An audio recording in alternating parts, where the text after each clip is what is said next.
नमस्कार, prime time bulletin में आपका स्वागत है। मैं हूं माधवी और आप देख रहे हैं स्वामी न्यूज़। सबसे पहले तो आज आप सभी मीडिया के बंधुओं को होली की मेरी ओर से, भारतीय जनता पार्टी के परिवार की ओर से, देहात जिला भारतीय जनता पार्टी की ओर से आप सबको होली की बहुत बहुत शुभकामनाएं। जैसे हमारे अभी यशस्वी जिला अध्यक्ष श्री जीतमल जी प्रजापत ने आपको बताया कि आज होली स्नेह मिलन के रूप में भारतीय जनता पार्टी अजमेर देहात का ये कार्यक्रम आयोजित किया गया था। तो इस आप सभी जानते हैं कि होली का त्यौहार एक खुशियों का त्यौहार है, रंगों का त्यौहार है, बुराई पर अच्छाई की जीत का प्रतीक है। इसलिए सभी क्षेत्रों में होली स्नेह मिलन के कार्यक्रम होते आए हैं और भारतीय जनता पार्टी भी सदैव राष्ट्रीय स्तर से लेकर मंडल स्तर तक होली स्नेह मिलन के कार्यक्रम प्रतिवर्ष मनाती रही है। और उस कड़ी में आज अजमेर देहात का ये कार्यक्रम आयोजित हुआ है। हमारे माननीय यशस्वी प्रदेश अध्यक्ष श्री मदन जी राठौड़ साहब भी इस कार्यक्रम में पधारने वाले थे, लेकिन चूंकि संगठन संरचना का काम चल रहा है और दिल्ली राष्ट्रीय अध्यक्ष जी के साथ में एक महत्वपूर्ण कार्यक्रम के कारण उनको जाना पड़ा। लेकिन हमारे सारे कार्यकर्ता आज पूरे जिले भर के, मंडल स्तर के, शक्ति केंद्र स्तर के कार्यकर्ता आज के दिन एकजुट होकर साल भर के किसी भी प्रकार के मनमुटाव काम करने के दौरान आते हैं, उन सबको भूलकर एक नई ऊर्जा, नई ताकत के साथ में पूरे एक वर्ष भारतीय जनता पार्टी के विचार को हर घर तक, हर वर्ग तक, हर व्यक्ति तक पहुंचाने का आज इस होली स्नेह मिलन के माध्यम से संकल्प लेते हैं। इसलिए आज एक उत्सव के रूप में संगठन ने एक कार्यक्रम रखा है, जिसमें सभी मीडिया बंधुओं को भी आमंत्रित किया है। रंग भी लगाएंगे, मस्ती भी करेंगे, नाचेंगे भी और साथ में भोजन भी करेंगे। और एक विशेष बात मैं भी मेरे तरफ से कहूँगा, चूँकि मैं समझता हूँ कि हमारे नवनियुक्त जिला अध्यक्ष आदरणीय जीतमल जी, क्योंकि हमारे यहाँ अध्यक्ष परंपरा चलती है तो हम सबका नेतृत्व करने वाले हमारे जिलाध्यक्ष होते हैं। तो आदरणीय जिलाध्यक्ष जी अभी नवनियुक्त हुए हैं, तो आज पत्रकार बंधुओं के साथ भी बैठने का सहयोग मिला है। हम भी पार्टी परिवार की ओर से आप सबसे अपेक्षा करेंगे कि भारतीय जनता पार्टी अजमेर देहात के हमारे नवनियुक्त जिलाध्यक्ष जी का आप सब सदैव जैसे पूर्व जिलाध्यक्षों का सहयोग करते रहें, आगे भी इसी प्रकार हमारा सहयोग करते रहेंगे। इस अपेक्षा के साथ में आप सबको पुनः होली की बहुत बहुत ढेर सारी शुभकामनाएं। ईश्वर आपके जीवन को रंगीन बनाए, रंगों से भरकर रखे, खुशियों से भरकर रखे। सर, कांग्रेस ने भी कल होली स्नेह मनाया। जिसके पास, जिनकी ज़मीन ही ख़त्म हो चुकी है, जिनकी बिल्डिंग ही खोखली नींव पर खड़ी हो, वो क्या भूचाल ला सकते हैं? उनके पास कुछ नहीं बचा। केवल बातें करने के लिए, टीआरपी बढ़ाने के लिए वो कुछ भी बोल सकते हैं। कांग्रेस ने जिस तरह से पिछले 5 सालों में इस राजस्थान का बंटा ढार करने का काम किया, सत्ता की मलाई खाने के लिए होटलों में कुर्सी की रशाकशी करने का काम किया, वो पूरी प्रदेश की 8 करोड़ जनता जानती है, आप भी जानते हैं। हमारे प्रदेश के यशस्वी मुख्यमंत्री श्री भजनलाल जी जिस तन्मयता से, आत्मीयता से राजस्थान की 8 करोड़ जनता को अपना परिवार मानकर अंत्योदय के भाव से काम कर रहे हैं, चाहे उनका किसी भी प्रकार का काम देखिए, बजट देखिए, बजट भी सर्वजन हिताय सर्वजन सुखाय के भाव से हर वर्ग, हर जाति, हर क्षेत्र को छूने का काम कर रहे हैं। इसलिए आदरणीय मुख्यमंत्री जी के नेतृत्व में राजस्थान विकसित राजस्थान की श्रेणी में बढ़ा है। तो खिसियानी बिल्ली खंबा नोचे वाली बात है। कांग्रेस के पास में करने को और कहने को कुछ नहीं बचा, तो इस तरह की मन थड़ंग बातें कर टीआरपी बढ़ाने का राजस्थान के अंदर कुछ भी जानकारी क्या लगेगा? ये आप जो जानकारी दे रहे हैं वो जानकारी कितनी तथ्यात्मक है ये मुझे पता नहीं है।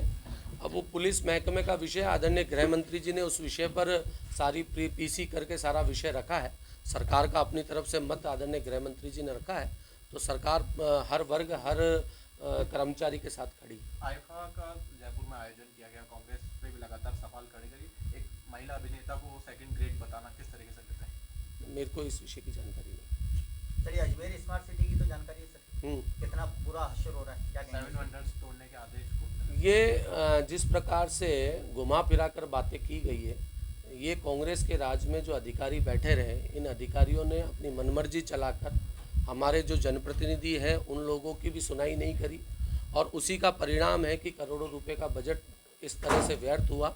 और हमारी सरकार इस तरह की लापरवाही करने वालों के खिलाफ खड़ी है, सदैव जनता के हित के लिए खड़ी है, और जो जनता के हित में होगा वो हमारी सरकार। तो क्या जो अधिकारी इसमें लिप्त थे, क्या उनसे रिकवरी का प्रयास सरकार करेगी?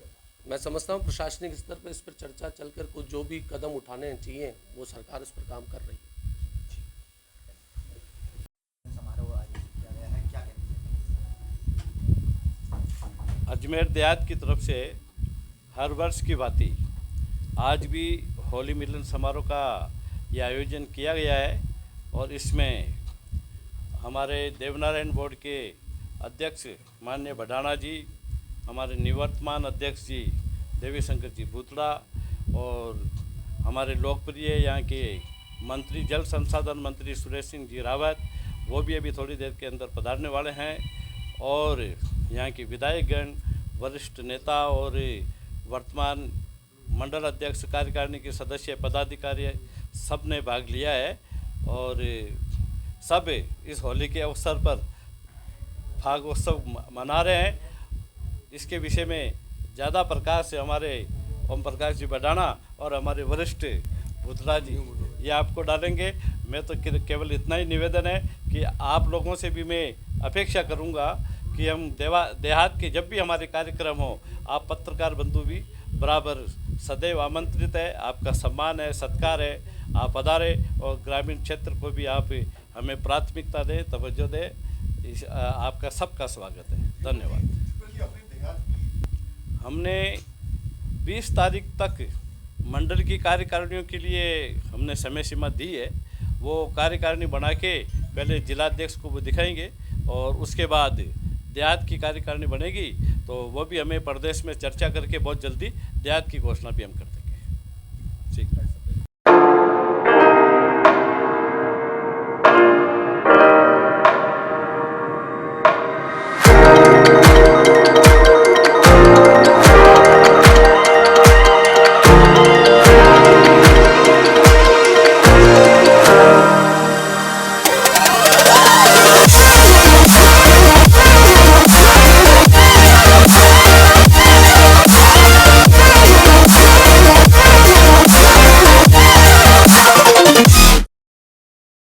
बछड़े का क्या नाम रखा है और किस तरीके से घर में रहता है ये? वैसे इस बछड़े का नाम गणेश रखा है और ये घर में बच्चों के जैसे पलंग पे आता है, सोफे पे बैठता है। मैं सोता हूँ तो मेरे पास आके सो जाता है, बैठ जाता है। 1 बजे से 4 बजे तक अंदर रहता है। आज क्या किया आप लोगों ने? आज इसका पहला बर्थडे बनाया गणेश का। बस। अच्छा, नाम किसने रखा आपका इस बच्चे का? ये वाइफ ने रखा सर। उसको माँ को लाए थे तो उसका नाम गौरी था, तो इसका बच्चा हुआ तो गणेश रख दिया। अच्छा। और उसका जो लक्ष्मी है, उसके 4 महीने का बच्चा पेट में अगर बछड़ी हुई तो सरस्वती रखेंगे। अच्छा, आपका नाम? राजेंद्र सिंह। जी, कहाँ से बच्चा लेके आए थे और क्या नाम रखा है इस बच्चे का और क्या कर रहे हो आज यहाँ पे? ये जो गणेश है, ये इसकी माँ है गौरी और हम इसको छोटी सी बच्ची लेके आए और ये ऐसी मरे जैसी हालत में थी तो फिर हमने डॉक्टर को बुला के और चेकअप कराया तो डॉक्टर ने बोला कि ये पन्नियाँ वगैरह खा रखी। तो हमने इसकी पन्नियाँ, मतलब खूब सारी पन्नियाँ निकाली। इसने स्वेटर की ऐसे मतलब पूरी भरी हुई लपी ऐसे करके खूब सारी निकाली। फिर ये 2 महीने की गाभण निकली। फिर हमने इसका इलाज वगैरह करा के और 2 महीना था, फिर 6-7 महीना में इसने ये गणेश बच्चा दिया। तो हमने इसका नाम गोरा रखा और फिर इसके केड़ा हुआ तो हमने उसका गणेश रखा और वो गणेश आज 1 साल का हो गया। और हमने इस गौरी को भी अपने जैसे बच्चों जैसे रखी और गणेश तो जैसे बिल्कुल बच्चों जैसे रखते। वो हमारे पीछे जहाँ जाते हैं वो पीछे पीछे आता है, हमारे पलंग पे भी बैठता। हम खाना खाते तो वो पास में बैठ जाता, ऐसे बिल्कुल बैठा रहता, अंदर भी चढ़ जाता सोफे पर। और इसकी माँ भी, जैसे मैं चद्दर या कुछ भी नीचे बिछा दूंगी, इशारा करूंगी गौरी बैठ जा तो ये बैठ जाती। और इसको अगर हम ज़्यादा प्रेम से हाथ फेरते तो ये ऐसे आंसू रलकाने लग जाती है। इसलिए मेरी सबसे यही प्रार्थना है कि हम गौ माता कहते हैं बस एक बार, अपन कहने से कुछ नहीं होता। अगर अपन इनकी केयर नहीं करेंगे तो मेरे हिसाब से ये जो देसी गाय है वो लुप्त ही हो जाएगी। क्योंकि आज जो इनकी कंडीशन है वो इतनी खराब है कि इंसान आए दिन कुछ ना कुछ करता रहता है। अपने बच्चों का जन्मदिन मनाते, ये मनाते, पर मैं ये सोचूं कि ये सब मनाने की बजाय एक गाय का संकल्प ले ले। चाहे वो गौशाला में हो या अपने कहीं जगह नहीं हो तो भाई घर पे नहीं तो गौशाला में ही करे, पर गाय माता की रक्षा करनी बहुत ज़रूरी। और बेल भगवान के तो इतने इतने ज़्यादा बुरे हाल है कि सच बोलूँ भैया, मैं इधर उधर कितने सारे ऐसे लग रहे कि जैसे अभी मरने वाले, और ऐसे मतलब पतली पतली वो ऐसे गोबर करते हैं, तो उससे हमें तो क्या ये सब चीज़ें अब पता चला कि उनके पेट में पन्नियाँ बहुत है, इसलिए वो करते हैं। बाकी हमारी जो देखो ये गोरी वगैरह, इनका गोबर में बहुत अंतर है, तो ये इनका खान पीन बहुत अपने जैसे हम लोग सब भूल गए, हमारे जो पूर्वज करते आए भाई, हमारा जो कल्चर है उसमें हमारे घर में गाय रहनी बहुत ज़रूरी थी। जैसे अब मैं तो ये बोलूँ कि जैसे 1 साल से हम 2 साल से गाय हमारे घर में रख रहे हैं, तो सच बोलूँ भैया इतने आनंद मिलता है, मतलब ऐसा लगता है कि हमने जीवन में भले ही धन दौलत कुछ नहीं हो, मुझे लगता है कि हमारा मनुष्य जीवन सफल हो गया इनकी सेवा करके।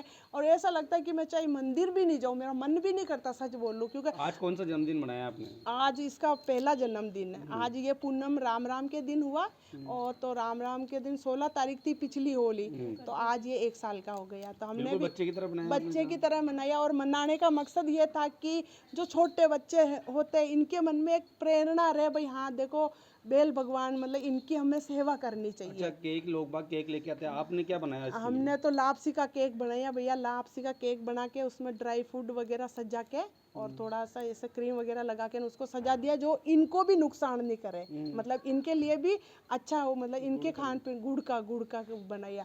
अच्छा, जो लोग गाय जो होती है मतलब उनको तो रख लेते हैं और इन बछड़ों को छोड़ देते हैं रोड पे, तो उनको क्या मैसेज देना चाहोगे? देखो उनको ये है कि देखो अपन जैसे ही इनको बाहर छोड़ा, और देखो भैया थोड़ी चुभती हुई बात बोल दूंगी, क्योंकि जैसे ही बाहर छोड़ा और अपने जो इंसान है, मेरे हिसाब से आदमियों की वैल्यू ख़त्म हो रखी है, क्योंकि बहुत हर कोई देखो आदमी भी मतलब धीरे धीरे उनकी वैल्यू ख़त्म होती जा रही, क्योंकि अपन ने बैल को बाहर छोड़ दिया।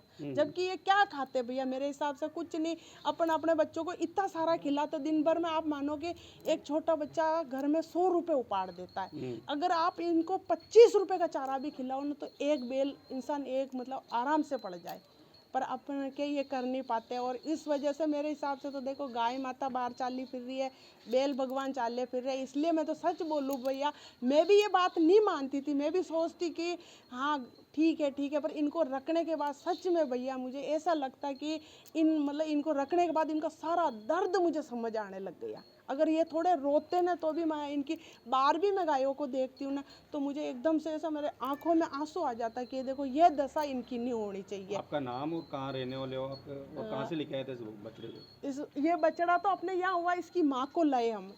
ये हम लाए सिद्धेश्वर गौशाला से। कहाँ पे? ये है पुष्कर में।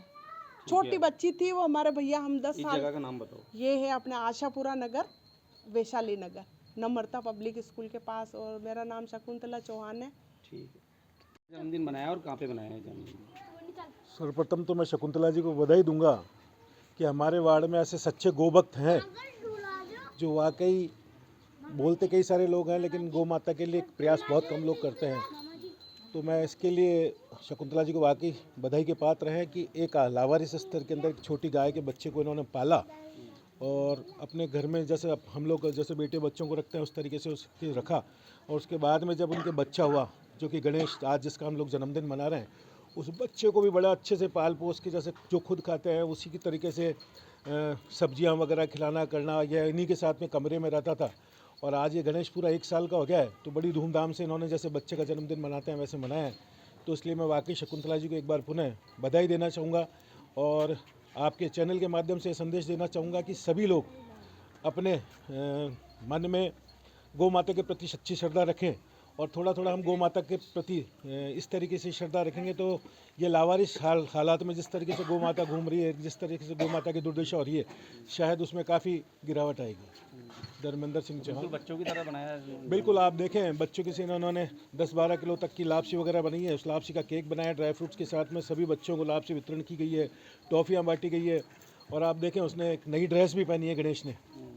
तो इसके लिए शकुंतला जी को जितना भी बधाई दें वह कम रहेगी।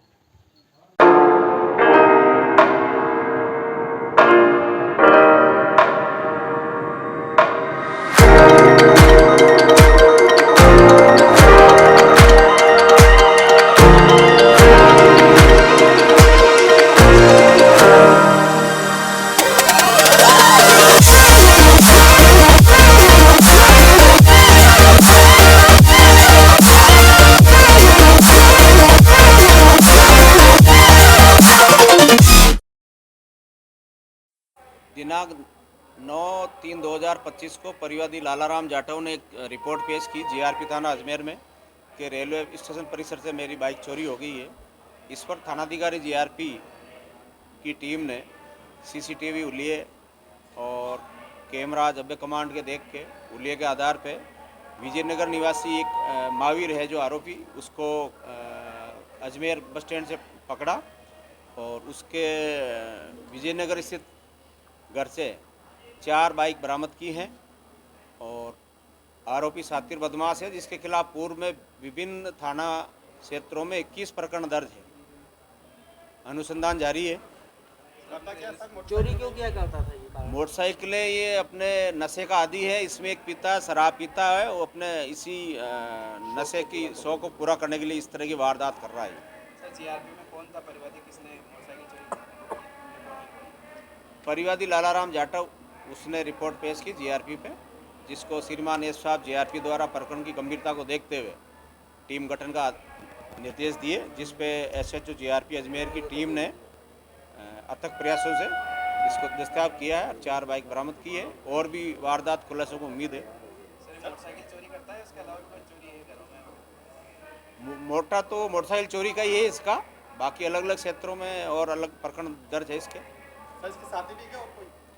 अभी तो फिलहाल ये अकेला ही है, इसको अरेस्ट किया है। साथियों के बारे में अनुसंधान किया जाएगा। सही है।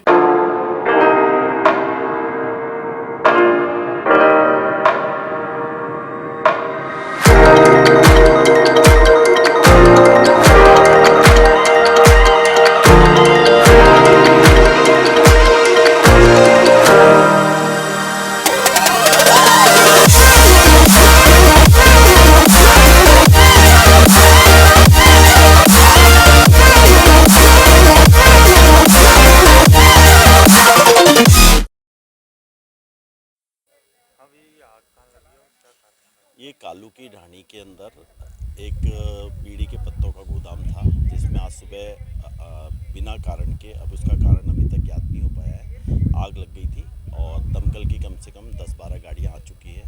अब कंट्रोल है इसके ऊपर और जो बीड़ी का गोदाम है अब उसकी मतलब बुझने में ही है आग और ठीक है, बाकी के स्थिति कंट्रोल में है। ये भूपेंद्र चौहान जी का गोदाम है और इसकी पूरी जानकारी भी नहीं थी कि यहाँ पे इस तरह का गोदाम संचालित है, तो अब पता चला है और उसको देख रहे हैं हम लोग कि भाई क्या हो सकता है इसके अंदर, क्या बेस्ट हो सकता है उसका प्रयास। कम से कम 8-9 गाड़ियाँ आ चुकी हैं अभी तक और अभी कंट्रोल जैसा लग रहा है बिल्कुल हो चुका है करीब। JK शर्मा, भूपेश।